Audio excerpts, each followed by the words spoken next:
برادران اسلام، حاضرین جمعہ، بزرگوں، نوجوانوں اور عزیز بچوں، ہر قسم کی تعریفات و توصیفات، کبریائی، بزرگی، بڑائی، ہر طرح کی حمد و ثنا اللہ رب العالمین کے لیے ہے۔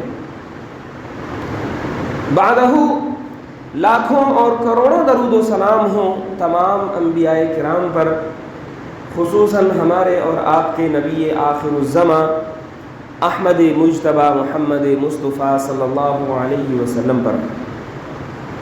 برادران اسلام، ہم جو اس دھرتی پر چل رہے ہیں، ہم جو اس زمین پر چلتے ہیں، دنیا میں رہتے ہیں، آخر ہم کیا ہیں؟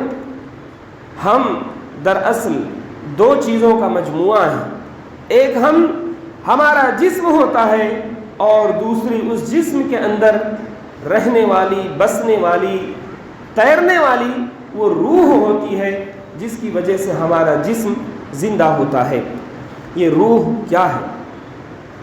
اللہ کے رسول صلی اللہ علیہ وسلم کا گزر یہودیوں کی ایک قوم پر سے ہوا، تو یہودیوں نے آپ صلی اللہ علیہ وسلم سے سوال کیا۔ وہ اہل کتاب تھے، اللہ کے رسول صلی اللہ علیہ وسلم سے پہلے یہودیوں کو کتاب دی جا چکی تھی، وہ یہ ساری چیزیں جانتے تھے، سمجھتے تھے، لہٰذا انہوں نے اللہ کے رسول صلی اللہ علیہ وسلم سے روح کے بارے میں سوال کیا۔ اس پر اللہ رب العالمین نے آسمان سے حضرت جبریل علیہ السلام کو وحی الہی دے کر کے بھیجتا ہے۔ اللہ تعالیٰ فرماتا ہے وَيَسْأَلُونَكَ عَنِ الرُّوحِ، اور لوگ یعنی اہل کتاب آپ سے روح کے بارے میں سوال کرتے ہیں۔ کہا قُلِ الرُّوحُ مِنْ أَمْرِ رَبِّي، اے نبی پاک صلی اللہ علیہ وسلم آپ فرما دیجئے کہ الروح من امر ربی، کہ روح کا معاملہ یہ میرے رب کے حکم سے ہے۔ روح یہ ایسی چیز ہے جو میرے رب کے حکم سے آتی ہے، جاتی ہے، رہتی ہے۔ اس کا معاملہ صرف اور صرف میرے رب کے حکم سے، اس کے امر سے، اس کے آرڈر سے جڑا ہوا ہے۔ اور فرمایا وَمَا أُوتِيتُم مِّنَ الْعِلْمِ إِلَّا قَلِيلًا، تمہیں اس بارے میں علم بہت تھوڑا سا دیا ہے، تمہیں اس بارے میں علم بہت تھوڑا سا دیا گیا ہے، یعنی کہ تم دنیا کے اور معاملات میں ہو سکتا ہے بہت زیادہ انٹلیکچوئل ہو سکتا ہے تم دنیا کے اور معاملے میں جھنڈے گاڑ رکھے ہو، لیکن روح کے معاملے میں تمہارا علم کیا ہے؟ قلیل ہے، بہت کم ہے۔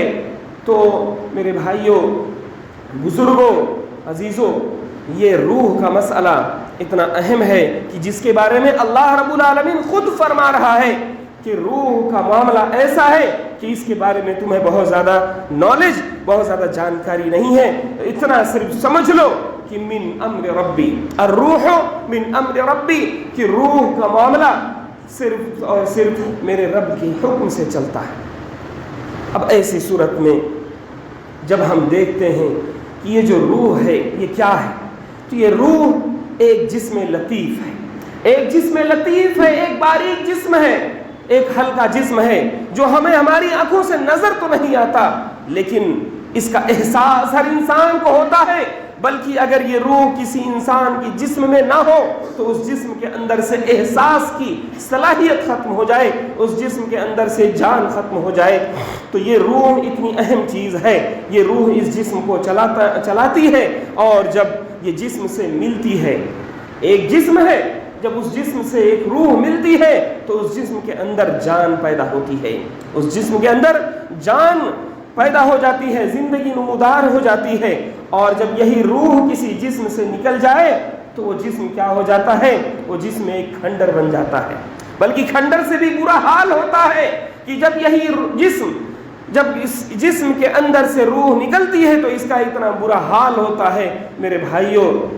یہی روح کسی جسم کے اندر 100 سال تک بھی رہ سکتی ہے اور اس جسم کو 100 سالوں تک توانا بنا کر رکھ سکتی ہے، لیکن یہی روح جب کسی جسم سے نکل جائے، چاہے وہ 25 سال کا، 30 سال کا کڑیل نوجوان ہو، لیکن اگر اس کے اندر سے، اس کے جسم سے یہ روح نکل جائے تو تھوڑی ہی دیر میں، چند گھنٹوں کے اندر اس کا جسم بدبو کرنے لگتا ہے۔ 50-60 گھنٹے نہیں گزریں گے کہ اس کا جسم خود اس کے چاہنے والے جو ابھی چند گھنٹے پہلے اس پہ فداوار تھے، اس کے چاہنے والے تھے، اب اس کی غلاظت کو برداشت کر نہیں سکتے ہیں، اس کے جسم سے اٹھنے والی بدبو کو سونگھ نہیں پا رہے ہیں۔ اس کا بیٹا اپنا منہ اپنی ناک بند کر لے رہا ہے، اگر کوئی شوہر ہے تو اس کی بیوی اپنا ناک بند کر لے رہی ہے۔ صرف 50-60 گھنٹوں کے بعد روح نکلنے سے جسم کا یہ برا حال ہو جاتا ہے۔ میرے بھائیوں، تو روح کا معاملہ اتنا عظیم ہے کہ ہمارے جسم کو یہ جان بخشتا ہے، اس کے اندر جان پیدا ہو جاتی ہے۔ تو سب سے پہلے ہمیں دیکھنا چاہیے کہ ہم اپنے روحوں کا کتنا خیال کرتے ہیں۔ تو سب سے پہلے جب انسان کو اللہ رب العالمین نے پیدا فرمایا تو اس دنیا میں انسان کے آنے سے پہلے اللہ رب العالمین نے اس کی روح کو آسمان پر پیدا فرما دیا تھا، اور اس کو ہم عالم ارواح کہتے ہیں۔ عالم ارواح کے اندر اللہ رب العالمین نے روح کو سب سے پہلے پیدا کیا۔ جسم تو بعد میں پیدا ہوتا ہے، ہر آدمی کی تاریخ پیدائش کے حساب سے الگ الگ وقتوں میں لوگوں کے جسم پیدا ہوا کرتے ہیں، لیکن سب سے پہلے اللہ رب العالمین نے روحوں کو عالم ارواح میں آسمان پر پیدا فرمایا تھا۔ اور صرف پیدا نہیں فرمایا بلکہ اللہ رب العالمین نے سورہ اعراف میں فرمایا کہ اس وقت اللہ رب العالمین نے روحوں کو پیدا کر کے ان سے عہد لیا تھا، ان سے عہد و پیمان لیا تھا، ان سے قسم کھلوایا تھا، الست بربکم قالوا بلی۔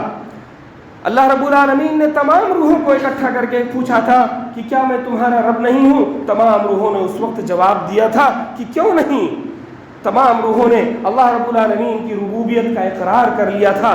وہی اقرار ہر انسان کی روح کے اندر موجود ہوتا ہے جو اسے زندگی میں ہر وقت پریشان کرتا رہتا ہے کہ تمہارا کوئی نہ کوئی رب ہے، تمہارا کوئی نہ کوئی معبود ہے۔ تو یہ روح کے اندر کی وہ صدا ہوتی ہے جو ہر انسان محسوس کرتا رہتا ہے۔ اللہ کے رسول صلی اللہ علیہ وسلم نے اسی طرف اشارہ فرماتے ہوئے فرمایا تھا کہ الارواح جنود مجندہ فما تعارف منها ائتلف وما تناکر منها اختلف، کہ اللہ رب العالمین نے عالم ارواح میں روحوں کو ایسے فوج در فوج پیدا فرما دیا تھا، جیسے فوجیں اکٹھا ہوتی ہیں کسی میدان میں، ایسے ہی اللہ رب العالمین نے روحوں کو عالم ارواح میں پیدا فرما دیا تھا۔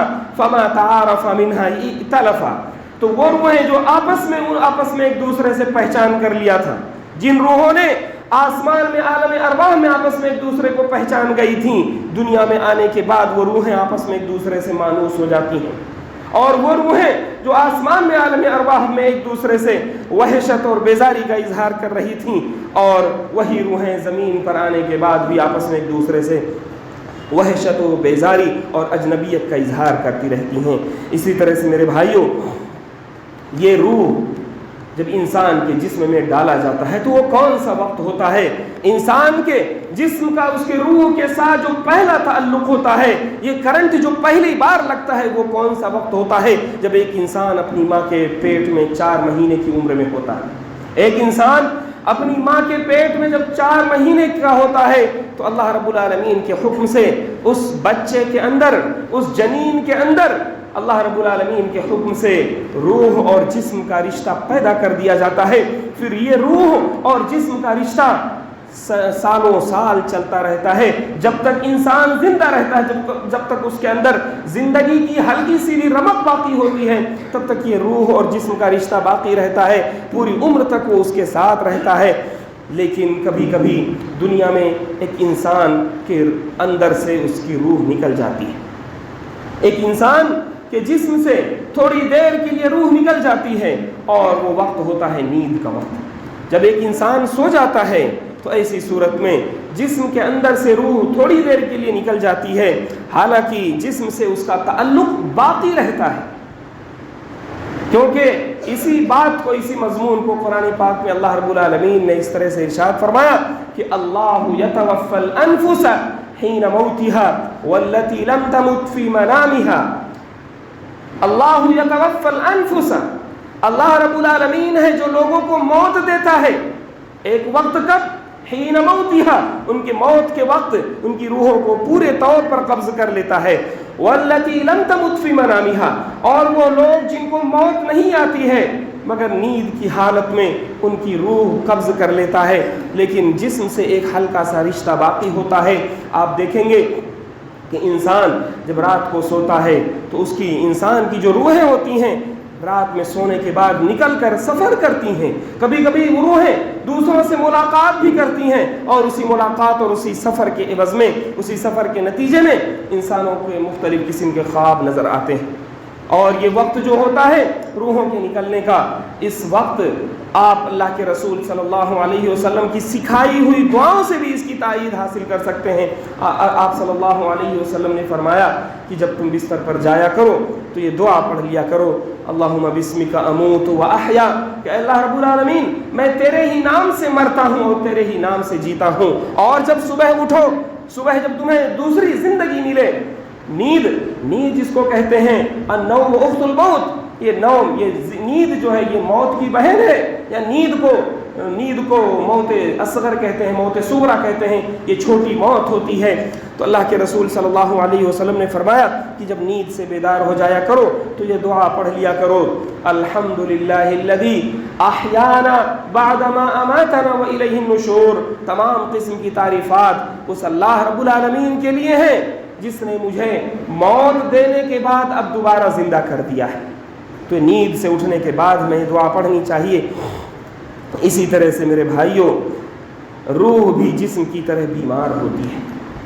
آپ جانتے ہیں کہ ایک انسان کے جسم میں روح ہے تو انسان اپنے جسم کا خیال کرتا ہے, اس کو دوائیں دیتا ہے, مرہم لگاتا ہے, اس کو چوٹ لگ جائے تو وہاں تیل لگاتا ہے.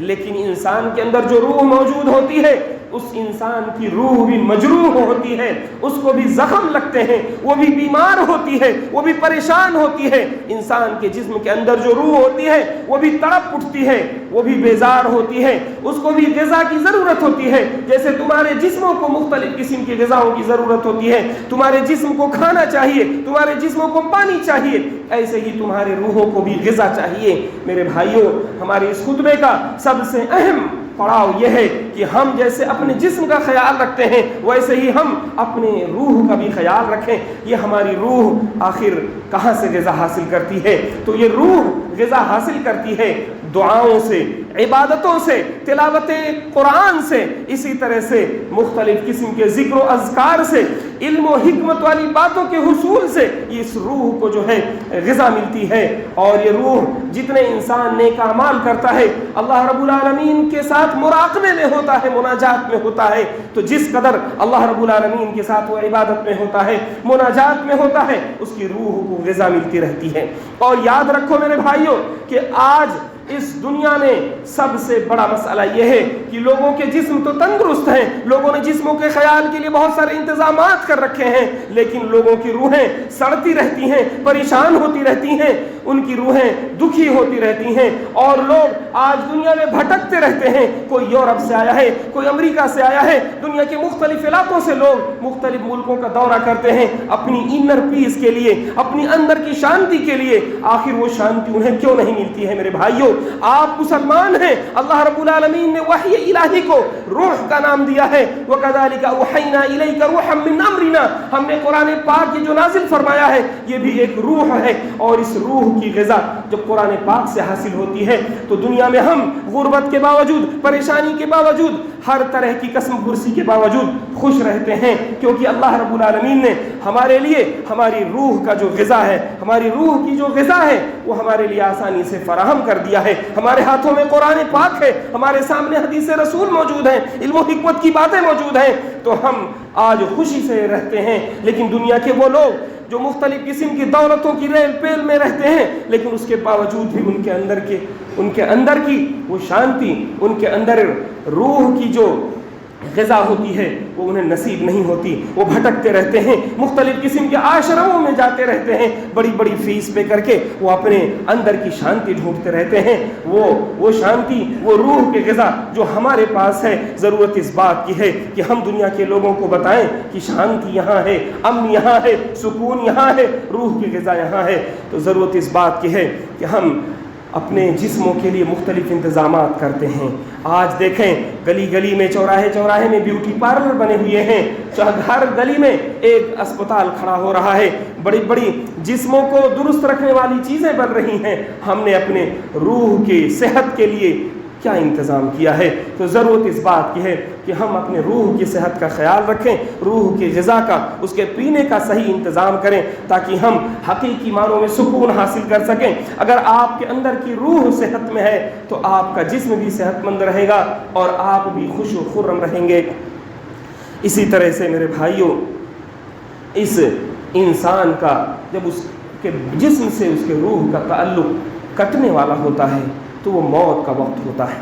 موت کے وقت جب فرشتے آتے ہیں تو اگر اچھی روح ہے، اللہ کے فرما بردار بندے کی روح ہے، صالحین کی، بزرگوں کی، نیک لوگوں کی روح ہے، تو اللہ رب العالمین کے فرشتے آتے ہیں اور ایک خوشبودار کپڑے میں اس روح کو نکالتے ہیں۔ اور آپ صلی اللہ علیہ وسلم نے فرمایا کہ اس روح کو نکالنے کا عمل کیسا ہوتا ہے، کیسا آسان ہوتا ہے۔ پیارے نبی صلی اللہ علیہ وسلم نے مثال دی کہ جیسے ایک گھڑے سے ایک قطرہ پانی ٹپک کر الگ ہو جاتا ہے، ایسے ہی ایک نیک شخص کی روح اس کے جسم سے الگ ہو جاتی ہے۔ فرشتے اسے خوشبودار کپڑے میں لپیٹ کر آسمان کی طرف لے جاتے ہیں۔ آسمانوں میں اس پاکیزہ روح کا استقبال ہوتا ہے اور وہ ساتویں آسمان پر اعلیٰ علیین میں وہ روح بند ہو جاتی ہے۔ اور اگر کوئی پاکیزہ شخص نہیں ہے، کوئی گنہگار شخص ہے، اللہ کا باغی ہے، مشرک ہے، فسادی ہے، کافر ہے اور اللہ کا نافرمان ہے، گناہوں میں لبریز ہے، تو ایسے شخص کی جب روح نکالی جاتی ہے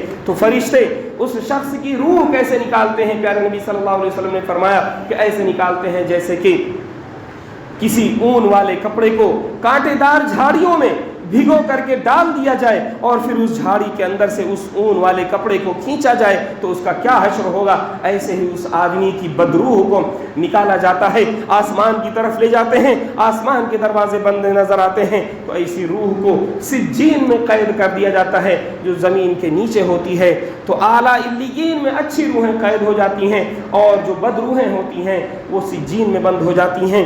اور ہمارے اندر کبھی بھی یہ عقیدہ نہیں آنا چاہیے جیسا کہ ہمارے برادران وطن کے اندر یہ عقیدہ ہے کہ روحیں واپس آتی ہیں۔ کوئی روح واپس نہیں آتی۔ جب ایک بار روح کا تعلق جسم سے کٹ گیا تو وہ روح، اللہ رب العالمین نے فرمایا وَمِن وَرَائِهِمْ بَرْزَخٌ إِلَى يَوْمِ يُبْعَثُونَ، قیامت تک کے لیے ان کے سامنے ایک برزخ کی ایک دیوار آڑ بن کر کھڑی ہے۔ یہ کبھی روح دنیا میں واپس نہیں آ سکتی ہے۔ بہت ساری باتیں ہیں روح کے تعلق سے۔ اللہ رب العالمین سے دعا ہے کہ رب العالمین تو کہنے سننے سے زیادہ حسن عمل کی توفیق عطا فرمائے۔ اللہ رب العالمین سے دعا ہے کہ مولا ہم تمام مسلمانوں کو دنیا کے کسی بھی حصے میں صحت و سلامتی کے ساتھ امن و ایمان کی دولت سے مالا مال فرمائے۔ اے اللہ رب العالمین ہم میں سے جو لوگ پریشان حال ہیں ان کی پریشانیوں کو دور فرما دے۔ اے اللہ رب العالمین ظالموں کے پنجے استبداد کو توڑ کر کے رکھ دے۔ اے اللہ رب العالمین ہم میں سے جو لوگ مریض ہیں انہیں تو شفائے کامل و عاجل عطا فرما دے۔ اے اللہ رب العالمین ہم میں سے جو لوگ قرض دار ہیں ان کی قرض کی ادائیگی کا تو بہترین انتظام فرما دے۔ اے اللہ رب العالمین ہم میں سے جو لوگ اس دنیا سے جا چکے ہیں ان کی قبروں کو تو نور سے بھر دے۔ اے اللہ رب العالمین جب تک ہمیں اس دنیا میں رکھ تو ایمان پر، اسلام پر قائم و دائم رکھ، اور جب ہمارا خاتمہ ہو تو اسلام پر ہو۔ اقول قولی ھذا واستغفر اللہ لی ولکم ولسائر المسلمین فاستغفروہ من کل ذنب انہ هو الغفور الرحیم۔